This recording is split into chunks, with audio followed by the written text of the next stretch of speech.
बिस्मिल्लाहिर्रहमानिर्रहीम। अस्सलामुअलैकुम वरहमतुल्लाह। आज की वीडियो में हम बात करेंगे कि मोशन सिकनेस किसे कहते हैं, मोशन सिकनेस से कौन से मसाइल पैदा हो सकते हैं और मोशन सिकनेस से बचने के लिए क्या एहतियाती तदाबीर अपनानी चाहिए ताकि आपकी तबीयत ख़राब ना हो। वीडियो शुरू करने से पहले अगर अभी तक आपने हमारे चैनल को सब्सक्राइब नहीं किया तो चैनल को सब्सक्राइब करके बेल आइकन को दबा दें ताकि लेटेस्ट नोटिफिकेशन आपको मिल सके।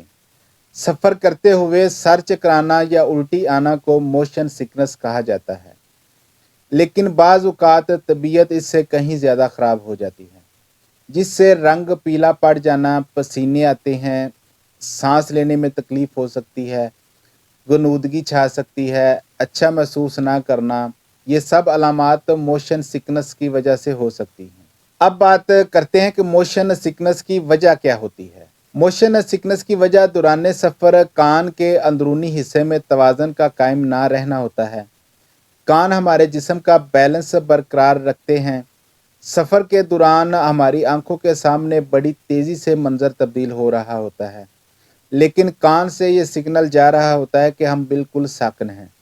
इसी तरह दिमाग में तवाज़न बरकरार नहीं रहता और दिमाग मैदे को उल्टे सीधे पैगाम भेजना शुरू कर देता है, जिससे उल्टी, चक्कर, बेचैनी या घबराहट शुरू हो जाती है। अब बात करते हैं कि मोशन सिकनेस से बचा कैसे जाए। मोशन सिकनेस की अलामात सफ़र के ख़त्म होते ही ख़त्म हो जाती हैं, लेकिन हर शख्स के साथ ऐसा हो, यानी उसकी घबराहट, उल्टी, चक्कर वगैरह बंद हो जाएं, ऐसा नहीं होता। और कुछ लोग ऐसे भी होते हैं जिन्हें सफ़र ख़त्म होने के कुछ दिन बाद तक भी ये सब अलामात हो सकती हैं। ऐसे अफराद को एहतियात की सख्त ज़रूरत होती है। मोशन सिकनेस से बचने के लिए सफ़र के दौरान सामने की तरफ देखें, गाड़ी की अगली सीट पर बैठने की कोशिश करें और दूर तक देखें। इसके बाद आंखें बंद रखना और सो जाना। कोशिश करें आंखें बंद रखें और सो जाएं। ऐसा करने से आंखों और कान के अंदरूनी हिस्से के अंदर मुतज़ाद सिग्नल्स बंद हो जाएंगे और मोशन सिकनेस की अलामात कम हो सकती हैं। उसके बाद है सफ़र के दौरान कुछ चबाते रहें।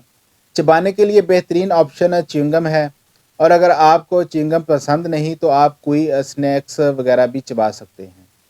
इससे मोशन सिकनेस की तकलीफ़ काफ़ी कम की जा सकती है। आगे है ताज़ा और ठंडी हवा भी मोशन सिकनेस की तकलीफ़ कम कर सकती है, लेकिन पहले कन्फर्म करें कि खिड़की खोलने से बदबूदार हवा अंदर ना आए, नहीं तो चक्कर और उल्टी शुरू हो सकती है। सफ़र के दौरान बदबू जो आपको नागवार गुजरे, और मसालेदार या चिकनाई वाले खानों से भी एहतियात ज़रूर करें ताकि मोशन सिकनेस से बचा जा सके। इसके अलावा आप सफ़र करने से पहले एक गोली मोटिलियम की या एक गोली ग्रेविनेड की खा सकते हैं। दोनों में से किसी एक गोली के इस्तेमाल से आप मोशन सिकनेस की तकलीफ से बच सकते हैं। अपना और अपनों का बहुत सारा ख्याल रखिएगा, दुआओं में याद रखिएगा। अल्लाह हाफ़िज़।